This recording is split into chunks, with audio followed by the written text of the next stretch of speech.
Shalom. Pada malam hari ini kita bersyukur dan berterima kasih kepada Tuhan. Hari ini masih diberikan kesempatan, dan dalam kesempatan yang kali ini ada perbedaan sedikit dengan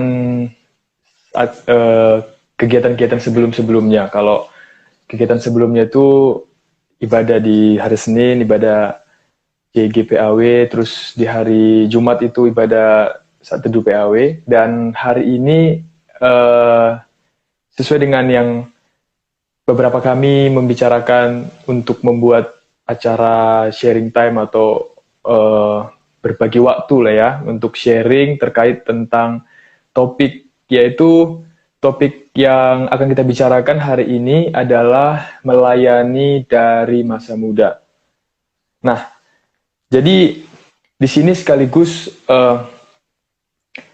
aku ingin memperkenalkan juga, karena selama ini acara saat teduh PAW itu diadakan atau dilakukan lewat IG aku pribadi, yaitu Fernando Mangunsong. Tapi hari ini join dengan Instagram rohani kita, yaitu PAW bersama kita. Dan hari ini kita gabung, dan yang jadi moderator untuk topik hari ini itu adalah saudari kami Esther, yang juga gabung dengan kami, yang satu grup dengan kami, yaitu yang dia di PAW bersama kita. Ya, aku serahkan aja ke Esther untuk kita boleh bincang-bincang terkait topik yang telah kita rencanakan untuk malam hari ini. Oke, Shalom teman-teman. Pada malam hari ini, syukur buat Tuhan yang masih memberikan kita kesempatan untuk boleh bertemu, walaupun secara online ya. Sesuai dengan apa yang telah disampaikan Bang Fernando tadi, hari ini kita ada sharing time dengan topik melayani dari masa muda yang akan dibahas lebih lanjut oleh Bang Fernando Simangunsong ya. Jadi, sebenarnya apa sih PAW itu? PAW itu adalah komunitas online yang dibentuk oleh karena kerinduan hati anak-anak Tuhan, karena kan sekarang lagi pandemi kan ya, terus ibadah juga online. Jadi komunitas ini dibuat untuk membuat kita semakin terbangun gitu. Jadi rohaninya nggak mati gitu. Karena kalau online kan mungkin agak mungkin ada orang yang jarang gereja gitu kan. Jadi komunitas ini dibuat untuk kita boleh sama-sama mendengarkan firman Tuhan dan sama-sama memuji Tuhan. Jadi gitu ya. Nah, untuk itu kita akan memulai sesi hari ini. Sebelumnya aku mau nanya nih, Bang Nando. Oh, salah.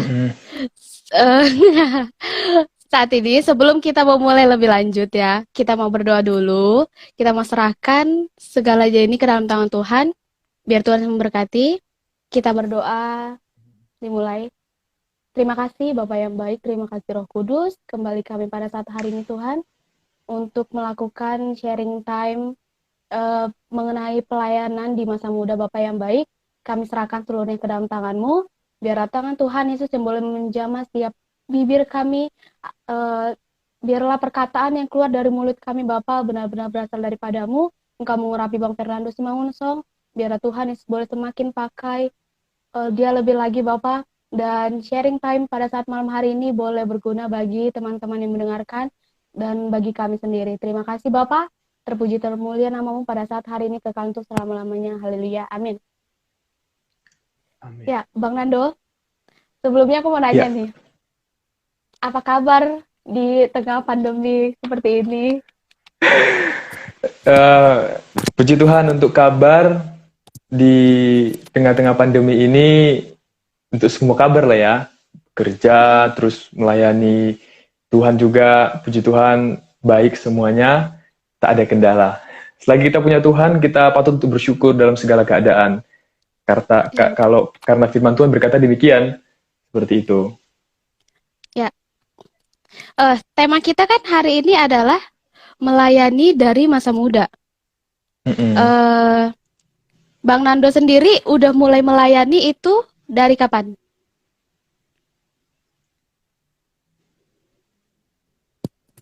Gimana, gimana? Bang Nando udah mulai melayani itu dari kapan? Oke, eh, awal mula melayani itu di tahun 2013 ke 2014. Nah, jadi eh, yang pasti ketika kita mau melayani Tuhan tanpa lahir baru, tanpa kalau firman Tuhan berkata roh yang baru, kita kurang keberanian untuk melayani Dia dengan segala kemampuan kita secara jasmani. Maka kita perlu untuk kita sebelum melayani Tuhan lebih lagi, kita perlu untuk dilahirkan kembali. Lahir kembali artinya adalah lahir untuk kedua kali, bukan lahir dari rahim ibu lagi, tapi lahir secara rohani atau lahir dari baptisan Roh Kudus. Seperti itu. Nah, ketika kita sudah lahir baru, kita punya keberanian yang baru. Sama dengan saya pribadi, itu saya itu lahir barunya itu di tahun 2013. Ketika hari pencurahan Roh Kudus di gereja saya, di sanalah saya dibaptis oleh Tuhan lewat baptisan Roh Kudus. Dan disitulah awal mula pelayanan yang saya punya, yang sebelum-sebelumnya saya tak punya pelayanan sama sekali, bahkan tak dipercayakan untuk melayani Tuhan. Tapi ketika kita lahir baru, Tuhan sendiri yang percayakan lewat anak-anaknya, siapapun Tuhan bisa pakai untuk memakai kita di ladang Tuhan. Karena toh dia juga yang memilih dan dia juga yang memakai, dia juga yang persiapkan. Nah, itulah awal mula pelayanan saya tahun 2013 dan saya dipakai itu karena saya sudah lahir baru. Maka saya mau katakan pada anak Tuhan, penting untuk setiap kita sebelum melayani Tuhan lebih dalam lagi, kita pastikan dulu kita apakah kita itu udah lahir baru apa belum. Seperti itu. Oke. Terus pas awal-awal udah dapat lahir baru nih. Itu melayani di bidang apa? Nah, awal mula itu emang sih Tuhan itu adalah Allah yang adil, dia juga adalah Allah yang maha tahu. Dia tahu segala sesuatu, tahu segala kemampuan anak-anaknya. Siapapun manusia yang yang percaya sama Tuhan, bahkan yang belum mengenal Yesus Kristus pun Tuhan tahu kemampuannya.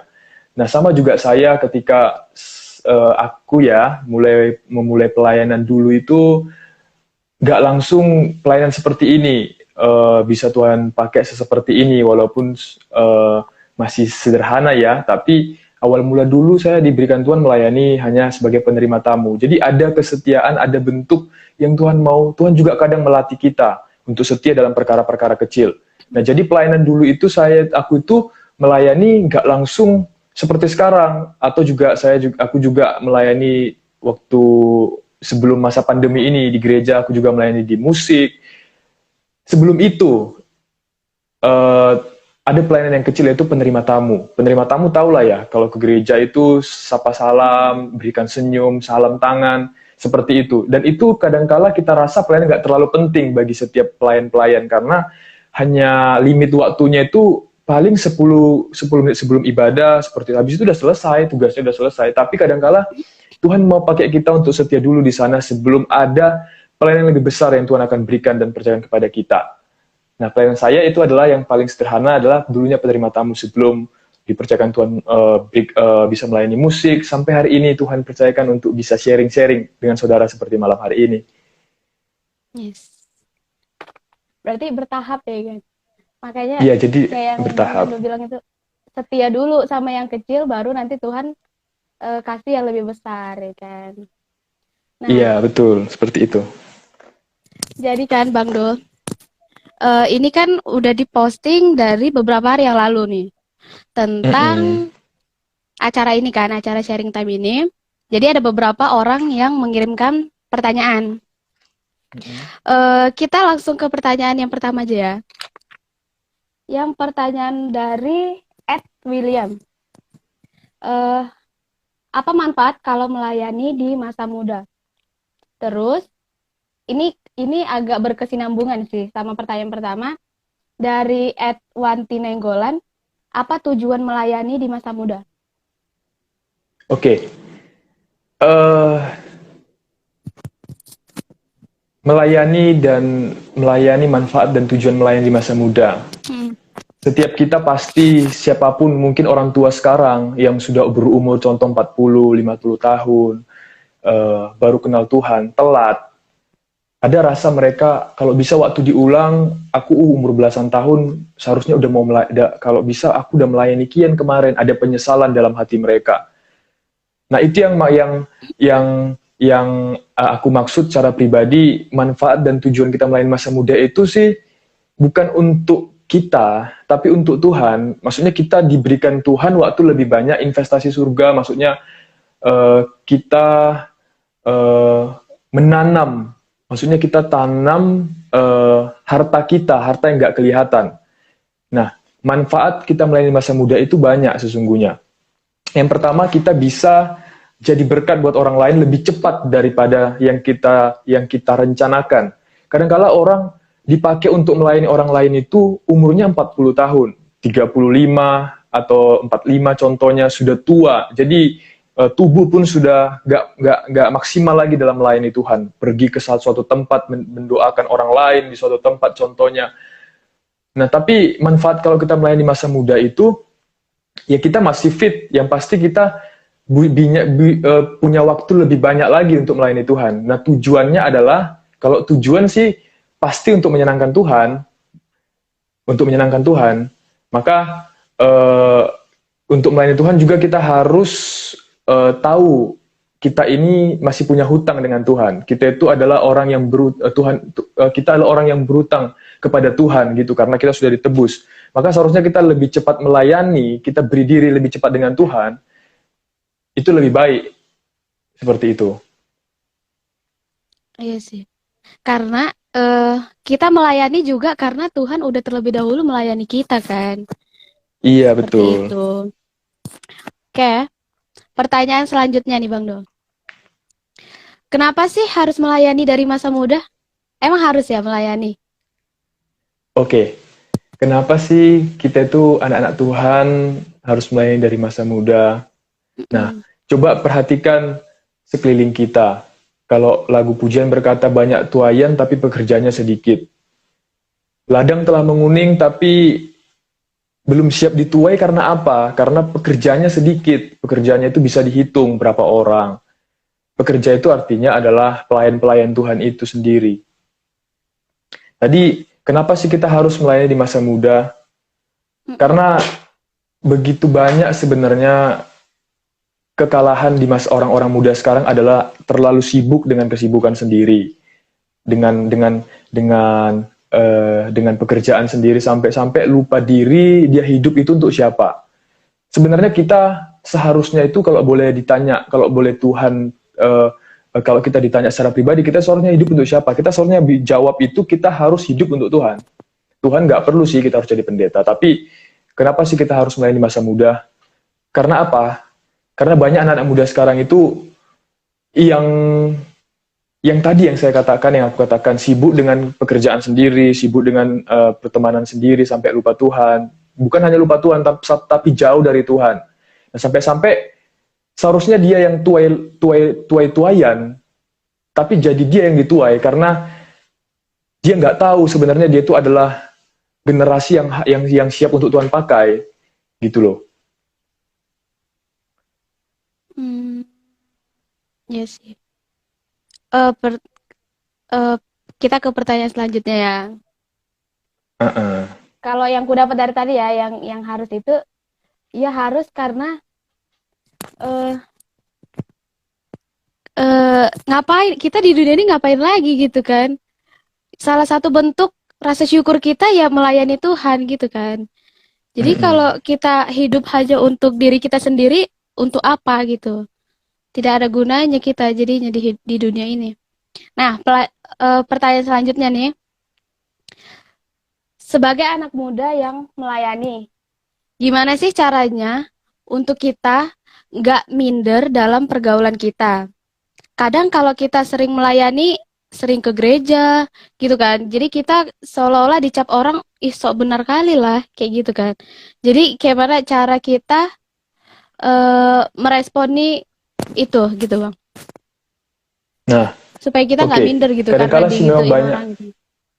iya, kadangkala banyak anak muda itu terintimidasi, tertekan-tekan, ngerasa nggak nyaman karena ketika dia ibadah, berkumpul suatu tempat, eh, dia berdoa, teman-temannya nggak berdoa mau makan, contohnya berkumpul seperti itu dia berdoa dulu, terus teman-temannya kenapa harus berdoa gitu. Kadangkala kalau rohaninya nggak begitu dekat dengan Tuhan, kadangkala juga tergoyang juga. Jadi sok rohani lah atau sok bertuhan gitu ya kalau orang sekarang bilang. Tapi kita harus tahu profil kita itu, background kita itu, latar belakang kita itu adalah anak-anak Tuhan. Yang pasti ayat berkata dalam Matius 5 ayat 13 dia berkata kita itu adalah garam dan terang dunia. Jadi setiap anak-anak Tuhan seharusnya harus menjadi dampak bagi setiap anak-anak muda yang dia kenal. Jadi kita harus tahu kalau kita ini adalah pekerja-pekerjanya Tuhan. Jadi apapun yang terjadi kalau kita ada namanya kerja buat seseorang, kita mau contoh kita kerja di satu bidang yang kita bidangin di situ. Jadi orang mau intimidasi kita, kita tetap tahu bidang itu seperti apa, latar belakangnya, seluk-beluknya, kita tahu. Jadi kita tetap berdiri pada pendirian kita. Sama dengan kita dengan Tuhan, seharusnya dalam keadaan dunia seperti apapun, kadangkala kita dikata-katain terlalu rohani, terlalu lebay lah, berdoa seperti itu. Ya udah makan aja bisa, nggak usah berdoa, nggak usah bersyukur, nggak usah mengucap syukur. Tapi setiap kita anak-anak Tuhan, kita perlu ingat bahwa kita itu adalah garam dan terang dunia. Seharusnya kita itu dalam keadaan seperti itu, itulah kesempatan baik kita seharusnya untuk berikan dampak baik bagi mereka. Berikan dampak positif bagi mereka, supaya mereka juga mengenal Kristus dari kita. Jadi kita harus lebih dulu mulai dalam keadaan seperti itu, mungkin kita juga perlu untuk kita sikap hati yang taat kepada Tuhan. Kalau kita hanya sekedar tujuan melayani kita, motivasi melayani kita salah, dalam keadaan seperti itu kita juga bisa jatuh suatu saat kelak. Kalau kita nggak kekeh ke Tuhan. Tapi ketika kita jalin hubungan baik dengan Tuhan, dalam keadaan seperti itu malah kesempatan baik buat anak-anak Tuhan semuanya untuk jadi berkat, karena Tuhan bilang kita harus jadi garam dan terang bagi dunia. Garam dan terang bagi dunia, kita kalau garam menjadi tawar dengan gimana lagi dia coba? Kalau garam pun nggak bisa mengasinkan yang ada di sekelilingnya, itu nggak garam namanya. Tapi Tuhan kehendaki kita itu anak-anak Tuhan, setiap kita yang udah dipanggil duluan, lebih duluan daripada teman-teman kita harus jadi garam dan terang bagi dunia. Garam untuk teman-teman kita dan terang bagi teman-teman, mungkin bagi orang-orang yang nggak kita kenal malah. Gitulah. Berarti jangan jadi minder ya kan Bang. Jangan jadi minder. Rohnya jangan jadi ciut gitu karena di kata-katain kayak gitu ya kan. Tapi Iya, kita harus semakin menunjukkan kualitas iman kita ya kan. benar. Kalau bisa malah kita harus layani mereka gitu. Kita Betul. kasih tahu tujuan sebenarnya melayani itu apa gitu kan. Jadi mungkin ya gimana Bang? Karena banyak anak-anak Tuhan itu ketika seperti itu jadi kompromi dengan dosa. Secara nggak langsung kita sudah larut dalam dosa karena apa? Oh iya juga ya, ngapain terlalu rohani, toh juga upahnya nggak ada. Kadangkala, ya udahlah, untuk kesekian kalinya ntar nggak berdoa. Karena apa? Karena oh iya juga ya, untuk apa berdoa ya? Kok mereka toh juga mereka semuanya yang di sini nggak ada yang berdoa. Jadi kita jadi kompromi. Makanya kita perlu tahu profil kita dulu. Kita perlu tahu kita itu profil siapa. Profil kita itu adalah bukan profil kita nama siapa, bukan ya. Tapi kita punya background itu kita adalah anak raja, anak Tuhan. Jadi kita juga perlu tahu kalau kita itu seperti ayat Matius tadi 5 ayat 13 berkata kita itu garam dan terang dunia. Jadi kita nggak perlu jadi jangan sampai kita bisa jadi kompromi ketika kita lupa profil, kita lupa diri, kita jadi kompromi dengan dosa. Gitulah. Oke. Kita ke pertanyaan selanjutnya. Pertanyaan kelima. Saya mau bertanya, dalam pelayanan di gereja, saya setiap minggu selalu melayani. Kadang susah cari pengganti dalam pelayanan di bidang saya. Sampai saya merasa kok saya terus yang melayani gitu kan. Terus saya jadi malu sama jemaat yang melihat saya, jemaat itu ngelihat saya ngeliat aku tuh tiap minggunya kan. Terus gimana kasih kasih kasih dia saran gimana cara dia eh untuk mengatasi itu gitu. Iya, banyak sih. Ini salah satu pertanyaan yang sering. Bahkan juga dulu aku pribadi pernah ngalamin itu. Jadi emang apalagi gereja itu masih gereja yang mulai bertumbuh dalam Tuhan, jemaatnya belum terlalu banyak, terus pelayannya juga masih minim. Kadangkala kita kita kita terus ya yang melayani. Contohnya sebagai MC atau WL atau Hmm? singer atau pemusik contohnya. Kita kita kita terus setiap minggu sampai kita ngerasa kita pun jadi kadangkala seperti tadi mungkin itu pertanyaan dari teman kita, kadangkala ngerasa jemaat itu ngelihat kok ini terus ini jadi dipikir orang mungkin kadangkala kita itu ini tamak dalam pelayanan, jadi jatuhnya orang menilai yang nggak baik sementara kita motivasinya baik untuk melayani Tuhan. Nah tapi itulah saya mau beritahu kepada anak Tuhan yang saya alamin dulu juga seperti itu, jadi cepat-cepat untuk cari cara. Jadi caranya bukan kita jadi minder, caranya itu nggak solusi namanya, atau menyalahkan diri. Serasa kita ini dijelek-jelekkan, terus pendapat mereka kita benarkan. Dalam Tuhan itu nggak ada kebenaran dalam pendapat seperti itu. Nah maka setiap kita yang sudah kenal Tuhan, dalam pendapat seperti itu kita seharusnya semakin kuat. Jadi dalam pendapat manusia itu, kita itu hidup bukan dengan perkataan, dengan apa yang manusia katakan, tapi kita hidup itu dengan apa yang Tuhan katakan. Jadi kita nggak hidup dengan apa yang mereka katakan tentang kita, tapi apa yang Tuhan katakan ke kita. Nah untuk itu anak-anak Tuhan, kalau aku dulu mengalami seperti itu, yang pasti kita harus cari teman lah. Kita juga perlu untuk nggak apatis diri juga sih. Kadangkala ada pelayan-pelayan Tuhan itu yang lupa diri supaya dia melayani. Ada benarnya juga kadangkala pendapat seperti itu, tapi jangan dibenarkan. Kadangkala ya udahlah supaya aku melayani terus, upahnya upah dia aku enggak. Nah maka kita juga perlu harus kerelaan hati. Kalau kita itu harus punya kerelaan hati. Kalau kita udah punya kerelaan hati, kita pasti ringan tangan untuk cari regenerasi. Nah anak-anak Tuhan, yang pertama tadi supaya kita nggak, kalau dalam keadaan seperti itu, jangan benarkan pendapat mereka. Tapi karena dalam keadaan-keadaan seperti itu, iblis bisa pakai supaya jatuhkan kita. Ketika kita udah jatuh, ya sudah gitu. Nah tapi setiap kita anak-anak Tuhan yang sudah kenal Tuhan, kadangkala Tuhan tempatkan di situasi seperti itu untuk kita belajar. Kalau kita juga butuh orang lain, maka carilah orang lain, berdoa buat orang lain, pakai orang lain, terus ajari orang lain. Kalau Tuhan udah kasih lebih ke kita berikan kepada orang lain. Jadi jangan minim rohani. Jadi ternyata nggak hanya uang aja yang kita bisa beri kepada orang lain sehingga kita jadi berkat. Tapi dengan talenta yang Tuhan telah percayakan ke kita, ternyata juga kita bisa jadi berkat. Seperti itu. Kadangkala apa yang nggak mereka punya, kita berikan kepada mereka. Nah jadi dalam keadaan seperti itu anak Tuhan nggak boleh minder dan nggak boleh ngerasa tertuduh. Jemaat lihat-lihat rasa kita apatis, kita terlalu tamak dalam pelayanan, nggak ada. Itu pendapat yang salah. Nah setiap kita justru harus jadi berkat. Ya udah nggak apa-apa. Kita positifnya kita berdoa, kita cari regenerasi. Ajak teman, bagi ilmu, bagi pelayanan, bagi talenta ke mereka untuk sama-sama kita bisa melayani dalam Tuhan. Gitu. Iya sih, kan dia nanya saran kan. Ya sarannya yaitu memberi diri untuk melatih regenerasi ya kan. Iya benar. Oke, itu dia jawaban yang tadi. Ini pertanyaan yang ke-6 dari @IamEsther. Pertanyaannya, apakah melayani Tuhan kita harus hidup benar dulu? Sementara kalau nunggu hidup benar dulu, kita nggak tahu kapan memulai melayani. Namun, bila belum hidup benar, rasanya untuk melayani itu kayak ada sebuah kemunafikan gitu. Apakah Oke. langkah yang tepat bagi anak muda untuk memulai pelayanan? Oke.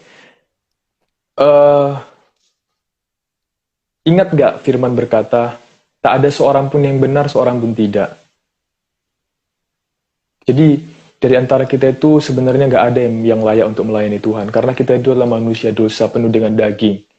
Kita nggak luput dari kesalahan, kita nggak luput dari dosa, tapi Tuhan baik, Tuhan maklumi. Dia beri kesempatan untuk kita bisa melayani. Nah, anak-anak Tuhan sama seperti tadi Esther berkata, dia mau melayani tapi dia masih hidup dalam kemarahan contohnya, dalam kedagingan contohnya dan sebagainya lah. Nah, sementara kalau dia melayani, dia tahu dia dalam posisi kemunafikan. Tapi ingat, pikiran-pikiran seperti itu adalah celah bagi setan, bagi iblis untuk jatuhkan kita, untuk buat kita nggak melayani lagi. Pikiran-pikiran seperti itu adalah pikiran-pikiran yang memberikan peluang, celah, waktu untuk iblis berpikir strategi untuk jatuhkan kita. Maka setiap kita anak-anak Tuhan, kalau ingat yang pertama Tuhan katakan tak ada seorang pun yang benar, gak ada seorang pun yang layak untuk melayani dia sesungguhnya gak ada.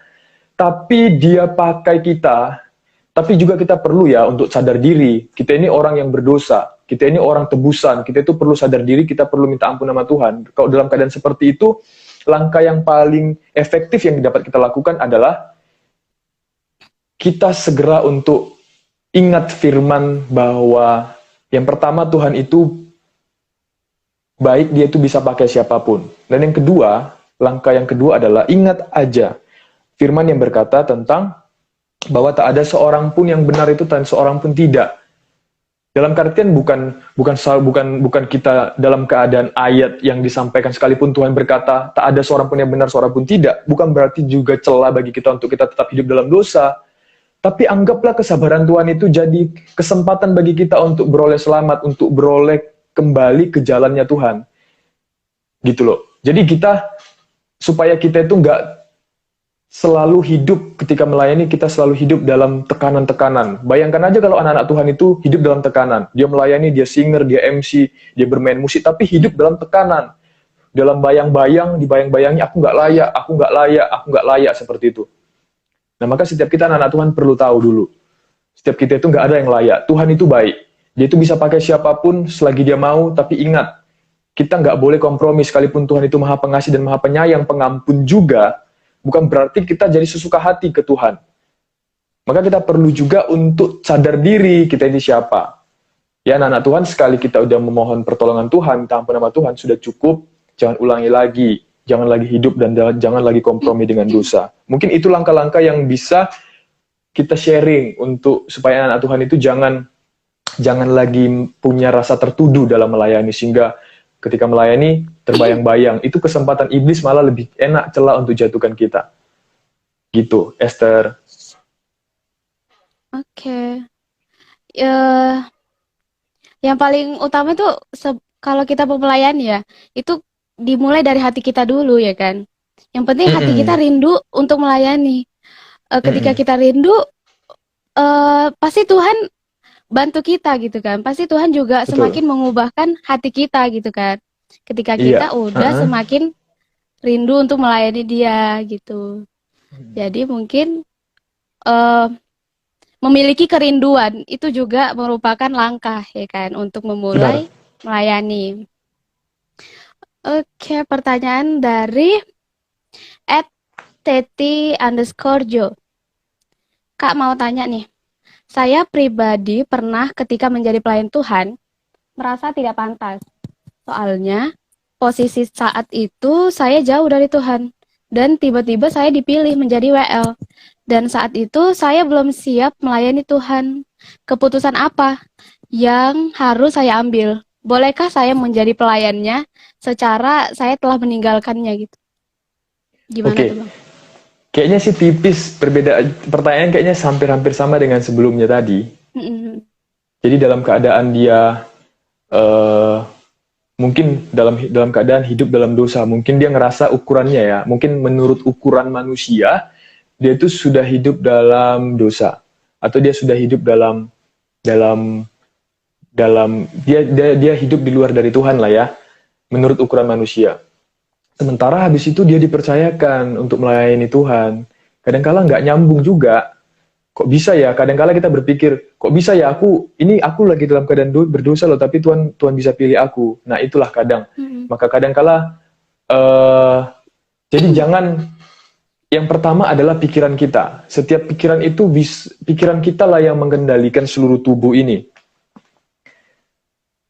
Jadi ketika pikiran kita baik, ketika pikiran kita dipengaruhi Roh Kudus, seharusnya kita berpikir itu tidak seperti itu. Itu pikiran kita sih. Kadangkala sekalipun memang kita hidup dalam dosa itu, bisa aja sih Tuhan itu baik. Yang banyak anak-anak muda itu kalahnya di mana? Ketika dia hidup dalam dosa, atau pelayan-pelayan itu kalahnya di mana?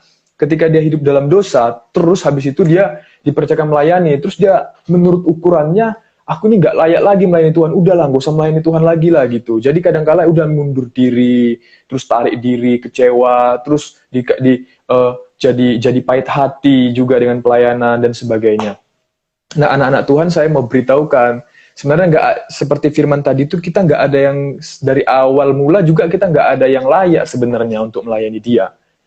Nah, tapi maka kita perlu ingat, berarti Tuhan masih cinta kita, Tuhan masih beri kesempatan dalam keadaan seperti itu, Tuhan masih berikan kesempatan buat kita untuk melayani Dia. Dalam keadaan kita yang penuh dengan dosa pun, Tuhan masih berikan kesempatan kepada kita untuk perbaiki hubungan dengan Tuhan. Nah, maka setiap kita perlu untuk kita itu bersyukur seharusnya, bukan malah kita jadi salahkan diri kita, malah salahkan orang lain. Kenapa sih kakak milih aku? Kadang kita, ini ukuran manusia ya, tapi ukuran Tuhan beda dengan ukuran kita. Tapi bersyukurlah ketika dalam keadaan seperti itu Tuhan masih pakai kita. Jadi jangan dalam keadaan seperti itu, jangan malah kita itu jadi salahkan kita, salahkan diri kita, salahkan yang milih kita, yang percayakan pelayanan ke kita. Kadang-kala Tuhan bisa pakai mereka untuk Tuhan berikan kesempatan kepada kita. Seharusnya kita nggak layak untuk diberikan kesempatan lagi. Tapi Tuhan masih beri kesempatan kepada kita, dan justru bersyukurlah. Jadi justru bersyukur, jangan jadi punya pikiran yang semakin negatif ke Tuhan. Gitu loh. Jadi jadikanlah itu sebagai ajang untuk kita untuk bersyukur, untuk berterima kasih ke Tuhan, dan untuk memperbaiki hubungan dengan Dia. Gitu. Kan yang jadi pertanyaan dia, bolehkah saya menjadi pelayannya? Berarti tetap boleh kalau Tetap kita boleh. udah memperbaiki hati kita dulu kan. Kita perbaiki dulu hubungan kita sama Tuhan. Kita minta ampun dulu sama Tuhan gitu kan. Barulah Betul. kita boleh melayani gitulah. Iya, Jadi kita di harus. dalam gimana? Ya lanjut aja Bang, lanjut. Nah, betul. Itu ada saran yang bagus juga. Kita perlu untuk minta ampun ke Tuhan. Nah, jadi kita perlu untuk menghilangkan rasa ego kita juga sebagai manusia. Karena manusia itu penuh dengan keegoan. Kalau udah tahu salah, nggak mau minta maaf gitu loh. Sebenarnya Tuhan itu nggak pribadi yang sulit untuk mengampuni. Malah Dia mengampuni kita setiap waktu. Tadi Esther berkata, betul, kita perlu untuk meminta ampun dulu ke Tuhan, pulihkan hati kita, minta ampun ke Tuhan, untuk Dia mengampuni kita. Percayalah Tuhan pasti akan ampuni. Dalam keadaan seperti apapun kita, pasti Tuhan akan ampuni. Oke. Pertanyaan selanjutnya dari Petra Yosua Ardianto Hutasoid. Saya meminta saran. Suatu kali saya ditugaskan untuk melayani pada hari Minggu. Tetapi ternyata sebelum ke gereja di rumah saya ada masalah yang membuat saya marah dan hati saya tidak tenang. Sebaiknya bagaimana? Apakah saya tetap melayani atau tidak? Ini sering terjadi nih. Sering terjadi. Sering terjadi. Oke, ini kayaknya pertanyaan yang memang jujur kali. Pertanyaan ini pasti jujur. Ini pertanyaan yang sangat jujur. Ini nggak pertanyaan yang aku pun pernah ngalaminnya juga. Jadi mungkin para anak-anak Tuhan itu pasti selalu pernah mengalami ini. Iya, kadangkala orang pagi-pagi kita telat bangun, kadangkala kita dibilang, kamu itu pas mau gereja aja cepat bangun, gitu ya. Kadangkala kita juga jadi dongkol, sementara kita mau melayani Tuhan loh. Ini kita sudah prepare untuk hari ini kita mau melayani Tuhan. Sementara kita pagi-paginya disambut dengan tuduhan yang tidak-tidak. Nah, anak-anak Tuhan tadi dengan situasi seperti itu, pertanyaan ini sama nggak menurut Esther dengan masih sama ada kan kaitannya sih, saran-sarannya masih ada tanda petiknya juga, iya. Jadi sama juga. Itu kalau kita berpikir, kalau kita hati kita memang tujuan melayani kita benar, yaitu tujuan kita adalah untuk tujuan dan motivasi pelayanan kita itu yang harus jadi sorotan utama dalam setiap anak-anak Tuhan. Itu jadi pegangannya selain daripada firman Tuhan. Tujuan dan motivasi melayani kita harus benar. Tujuan kita adalah untuk melayani Tuhan dan motivasi kita untuk menyenangkan Dia. Kita tak punya waktu untuk menyenangkan kita. Ketika kita melayani musik, oke, kita itu secara hati kita mungkin, jiwa kita juga, jasmani kita mungkin segar ketika kita melayani Tuhan. Kita tersalurkan, bakat kita tersalurkan. Tetapi ingat, tujuan yang paling utama dalam melayani Tuhan dan motivasi yang paling utama dalam melayani Tuhan, ketika itu sudah benar, dalam keadaan seperti apapun kita digoncangkan, termasuk dalam keadaan seperti itu, kita pasti akan kuat karena tujuan kita ya untuk Tuhan gitu. Jadi sekalipun kita terasa kita diintimidasi, kita rasa ya mungkin ini adalah bumbu-bumbu manis sebelum memulai pelayanan, gak apa-apa, kadang-kala kita harus diwarnai seperti itu untuk kita selalu berharap dan percaya pada Tuhan. Kadang-kala iman juga harus dimurnikan. Kadang-kala juga pencobaan itu datang bukan karena kesalahan kita, tapi karena memang sudah waktunya gitu loh. Kadang-kala orang yang buat kita yang kena imbasnya, tapi karena memang sudah waktunya. Tapi kadang-kala iman pun harus dimurnikan supaya dia murni seperti itu. Kalau emas itu harus dibakar berkali-kali supaya dia dapat hasil yang paling mahal ketika dijual. Nah, sama anak Tuhan, kalau dalam keadaan seperti itu ingat, yang paling utama yang kita perlu ingat ketika kita dalam keadaan seperti itu, tujuan kita dan motivasi kita itu melayani itu apa? Kalau tujuan kita dan motivasi kita untuk menyenangkan kita, pasti kita gampang jadi pahit hati. Bahkan bisa-bisa kita langsung chat pengurus gereja, udah aku nggak melayani lah karena aku ngeles lah jatuhnya ya. Karena tujuannya udah salah, motivasinya pun udah salah. Dari awal tujuan dan motivasinya untuk melayani diri sendiri, bukan untuk melayani Tuhan. Jadi ketika dalam keadaan seperti itu gampang jatuh, iblis celah, tackle, jatuh, tergeletak, sudah selesai.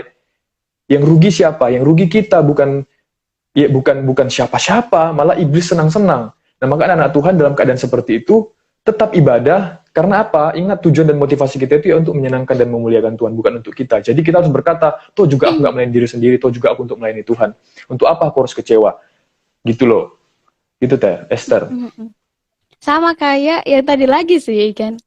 Kalau kita udah tahu tujuan kita ya untuk melayani Tuhan, berarti sebelum kita melayani itu tenangkan dulu hati kita ya kan. Redahkan dulu amarah dalam hati kita gitu.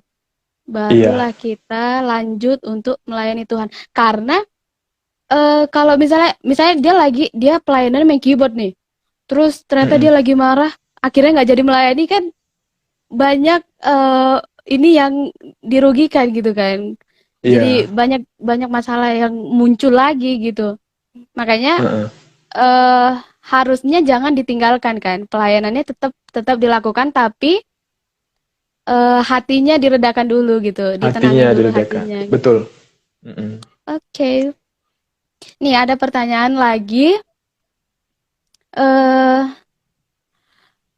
Kalau dari tadi kan kita bahas itu tentang gimana melayani Tuhan gitu-gitu kan. Ini yang ditanya kan kita udah tahu nih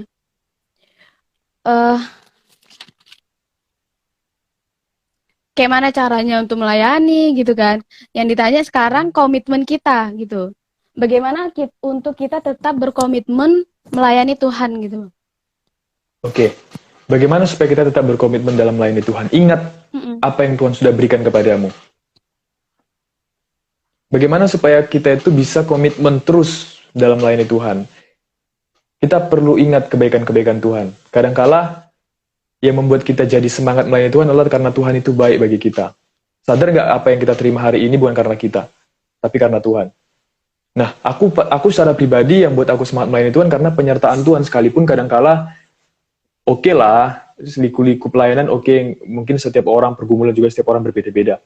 Tapi yang satu hal yang pasti bahwa dalam satu keadaan yang paling terburuk dalam hidup ini, yang bisa mungkin patahkan komitmen kita melayani Tuhan yang sudah kita bangun dari awal sampai sekarang, bisa patah karena apa? Karena kecewa. Kecewa karena apa? Karena tak sesuai apa yang kita harapkan dengan apa yang Tuhan berikan. Nah, maka untuk jaga komitmen kita dengan Tuhan, komitmen melayani kita dengan Tuhan, yang pasti adalah ingatlah kebaikan-kebaikan Tuhan.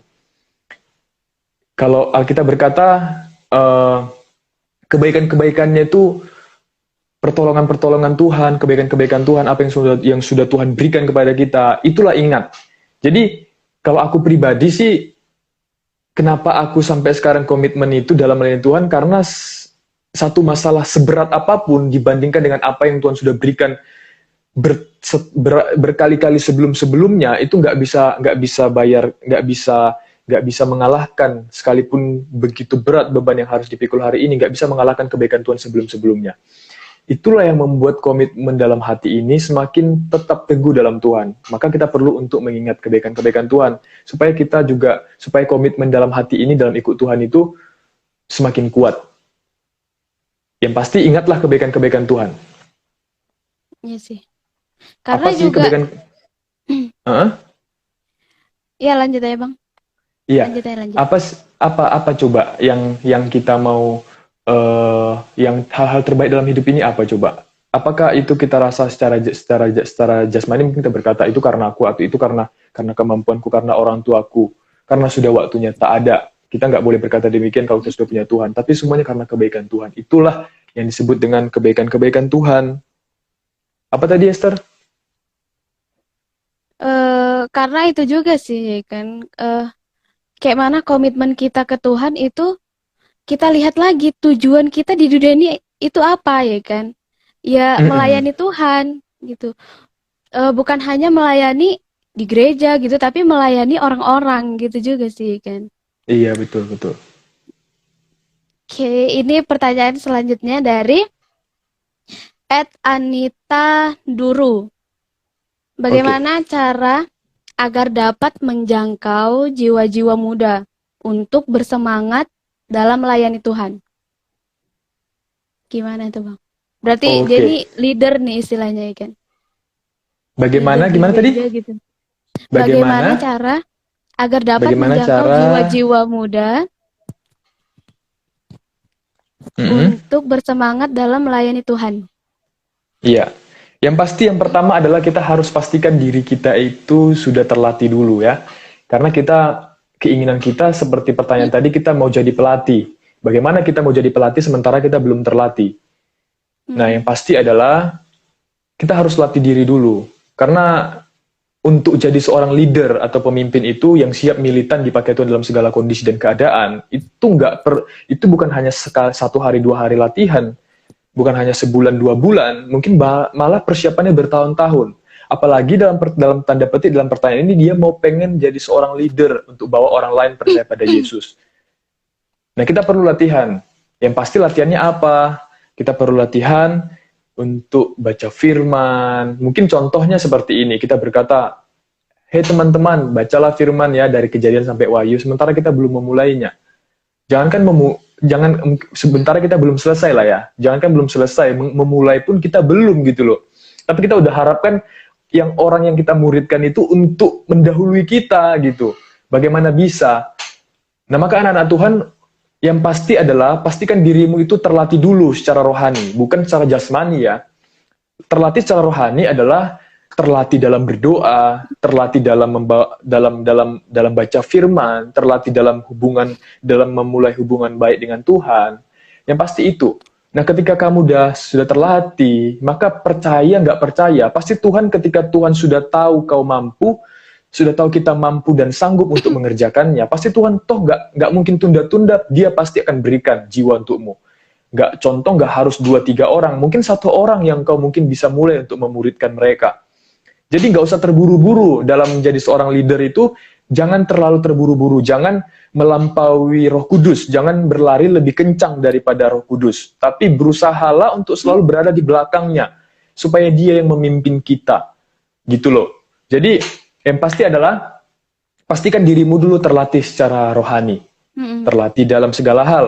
Rohani artinya terlatih dalam segala hal, terlatih berdoa, karena kita mau dipersiapkan untuk memuridkan kan, untuk jadi seorang leader, untuk bawa orang-orang lain kepada Tuhan. Gak mungkin kita nggak punya bekal untuk perjalanan panjang itu.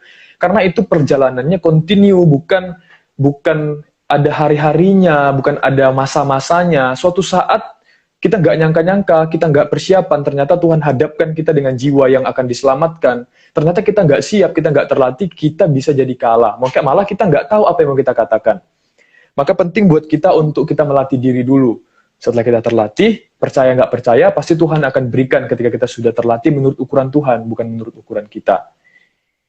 Begitu, Esther. Esther, lihat waktu kita sudah Berapa menit menjelang lagi ya? 1 jam. Oh Sementara iya, pertanyaan kita baru seperti cuma masih banyak. sejam ya. Berarti kurang Iya, lebih iya, ada iya. 1 pertanyaan lagi yang harus kita jawab, yang harus kita selesaikan. Mm-mm. Nanti barangkali di sesi selanjutnya, kapan Tuhan izinkan kembali, ini sharing time yang pertama PAW bersama kita, mungkin sharing time yang kedua, mungkin kita berdoa berkumpulkan lagi supaya nanti suatu saat kita juga akan share kembali. Gitu. Coba ayo Esther, supaya nanti kita juga akan berdoa lagi, karena ada beberapa pertanyaan mungkin yang belum dijawab. Eh, nih ya, yang kesimpulan yang kudapat adalah eh ini jawab pertanyaan lagi nih. Berapa pertanyaan lagi? Ada lagi? Ada 2 sih. Gimana mau Oke. digaskan? Nih, pertanyaan yang selanjutnya. Bagaimana cara supaya mampu menjadi anak muda yang sesuai dengan firman-Nya? Oke. Bagaimana kita menjadi anak muda yang sesuai dengan firman-Nya? Yang pasti kita itu harus sesuai dengan firman. Kalau Tuhan berkata, kalau ayat firman Tuhan berkata di Mazmur 119 ayat 9 berkata, dengan apa seorang muda itu mempertahankan kelakuannya bersih, itu menjaga dengan seluruh firman-Nya. Nah, bagaimana anak-anak muda itu bisa hidup dalam firman? Apa tadi? Gimana tadi pertanyaan, Esther? Bagaimana cara supaya mampu menjadi anak muda yang sesuai dengan firman-Nya? Nah, kita perlu Tuhan lah, perlu Roh Kudus pastinya ya. Kita perlu Roh Kudus. Kita nggak akan bisa sama seperti Dia kalau kita berjalan sendiri dengan kekuatan kita. Kita perlu Roh Kudus, kita perlu Dia, kita perlu pribadi Roh Kudus untuk kita bisa berjalan sesuai dengan rencana Tuhan, berjalan menjadi orang-orang yang hidup dalam Tuhan, hidup dalam firman. Kita perlu Roh Kudus. Nah, garis bawahin kita harus perlu Roh Kudus. Jadi, apa sih Roh Kudus? Roh Kudus itulah roh Allah itu sendiri. Nah, untuk menerima itu, kita perlu untuk hati kita harus rindu dulu. Jadi intinya kita harus hidup dalam Roh Kudus dulu supaya kita bisa hidup dalam firman. Jadi kalau kita masih hidup dalam daging, ini masih daging ya. Hidup ini roh kita belum dibaharui, roh kita belum diganti, kita masih berpeluang jatuh dalam dosa. Mungkin malah kita mungkin tak bisa hidup dalam firman. Masih gampang diombang-ambingkan. Nah, maka dari itu kita perlu untuk hidup di dalam roh dulu, dalam Roh Kudus. Baru kita bisa hidup dalam firman-Nya. Karena setelah kita punya Roh Kudus itu, Roh Kudus yang menuntun kita kan, menuntun setiap kehidupan kita. Iya. Nah, yang terakhir nih, satu lagi nih. Coba kasih tahu. Kalau yang tadi kan kayak mana supaya kita mampu. Sebenarnya hampir-hampir mirip sih. Coba kasih tahu cara ikut Tuhan dan komitmen itu bagaimana? Komitmen ikut Tuhan. Sama juga sih kayak pertanyaan tadi. Iya, komitmen gimana? Komitmen cara dan komitmen ikut Tuhan. Cara dan komitmen ikut Tuhan itu sih Tuhan nggak perlu cara yang terlalu tersusun rapi. Iya. Tuhan itu adalah Allah yang spontanitas. Dia tuh nggak perlu juga kita harus susun, kita harus seperti ini enggak. Tuhan itu nggak seperti itu. Tuhan nggak mau mempersulit kita dalam mengikut Dia. Yang penting kita itu mau pikul salib sangkal diri setiap hari. Itulah yang Tuhan kehendaki. Jadi cara dan komitmen ikut Tuhan itu nggak ada yang terlalu wow sih. Maksudnya terlalu per poin-poin sih. Yang pasti caranya adalah supaya kita cara dan komitmen ikut Tuhan itu ya udah pikul salib sangkal diri setiap hari, itu aja sih. Jadi nggak ada yang lain, nggak ada seperti ini, nggak ada. Tuhan itu nggak mau terlalu diribet-ribetin. Kalau nanti ntar Tuhan marah sama aku, mungkin ntar Tuhan marah, terlalu mempersulit kalian juga yang mendengar mungkin, lu ini kak, kenapa kok jadi ikutku, jadi kayaknya kok ribet kali gitu kan, ntar Tuhan marah sama aku, bahaya. Sementara Tuhan hanya bilang setiap orang yang mau ikut Tuhan harus sangkal diri, pikul salib, setiap hari. Gitu sih. Jadi nggak ada yang terlalu ribet, nggak ada hal yang terlalu sulit untuk mengikut Tuhan. Caranya seperti itu. Pikul salib, sangkal diri setiap hari. Komitmen akan lahir ketika kita pikul salib dan sangkal diri. Komitmen lahir sendiri setelah kita melakukan itu semua. Gitu. Oke. Wah, kita sudah di penghujung acara. Iya. Jadi intinya itu lebih baik kita memulai dari sekarang gitu ya kan. Jadi lebih banyak waktu untuk kita membangun kerajaan kita di surga gitu ya kan. Betul. Lebih berpowerful gitu kalau kita masih muda kan. Kalau udah tua, udah nikah itu juga waktunya jadi udah terbagi-bagi. Iya, bener. Iya. Makanya untuk semua nih teman-teman yang udah nonton, terima kasih kami ucapkan. Biarlah setiap apa yang telah kita bicarakan hari ini boleh ada yang teman-teman dapat gitu. Bagaimana melayani di masa muda. Nah, begitu untuk mengakhirinya kami serahkan kepada Bang Fernando Simangunsong. Oke. Yang pertama kita bersyukur kepada Tuhan hari ini kita masih bisa sharing ya. Nanti kita juga saya juga berdoa supaya nanti sharing-sharing selanjutnya topik-topiknya juga berbeda dan kita juga bisa diberikan lah apa yang hati kita selama ini cari. Mungkin kita berdoa, kami juga berdoa, kami bisa sampaikan apa yang hati saudara rindukan. Dan yang pasti adalah kalau topik hari ini melayani dari masa muda, seperti tadi Esther katakan, ketika kita mulai lebih awal, kita lebih, kalau contoh kita nabung, ya, kita nabung dari umur 20 tahun, kita mulai 10.000, 10.000, 10.000. Sementara orang nabungnya dari umur 30 tahun, 10.000. Tabungan siapa yang lebih banyak ketika sampai umur 40 tahun? Pasti tabungan kita lah. Nah, sama halnya seperti itu dalam melayani Tuhan. Melayani dari masa muda lebih baik daripada kita melayani ketika kita sudah lanjut usia, sudah nikah, contohnya kita sudah terbagi-bagi, urus anak, urus istri, ya. Sementara kalau kita muda, kita masih hidup untuk kita masih single loh, kita masih bisa punya banyak waktu, tenaga juga masih seperti yang tadi katakan, tenaga kita masih kuat untuk kita mau kunjungan sana sini, berdoa untuk orang-orang sana orang sini, kita masih punya banyak waktu. Nah, maka dari itu segeralah memulai melayani secepat mungkin. Nah, tapi jangan terburu-buru, berdoa dulu, tanya Tuhan. Karena Tuhan itulah yang lebih tahu kemana kita harus tempatkan untuk melayani Dia. Oke? Terima kasih buat malam hari ini. Kami berdoa, setiap kami berdoa supaya setiap anak-anak Tuhan boleh diberkati dan menjadi berkat untuk orang lain. Terutama di masa-masa pandemi, di masa-masa sulit ini. Anak-anak Tuhan menjadi generasi yang siap dipakai sampai ke ujung dunia.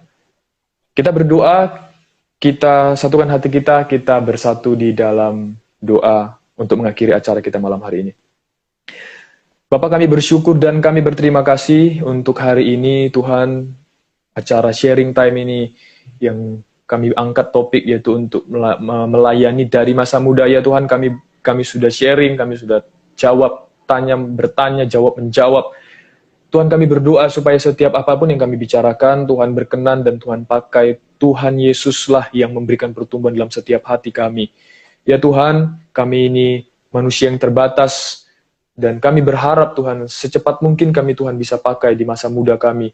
Lebih awal kami melayani, maka lebih bagus untuk kami melayani ketika kami lebih awal Tuhan pakai dalam pelayanan. Tuhan Yesus, terima kasih, berkati juga anak-anak Tuhan yang sudah menyaksikan, berkati juga setiap kami yang telah melayani, ada Esther dan beberapa orang-orang yang sudah mendukung dalam acara buat malam hari ini, Tuhan yang telah mempersiapkan, dan setiap anak-anak Tuhan yang bertanya, kami berdoa supaya kiranya Tuhan Yesus memberkati mereka.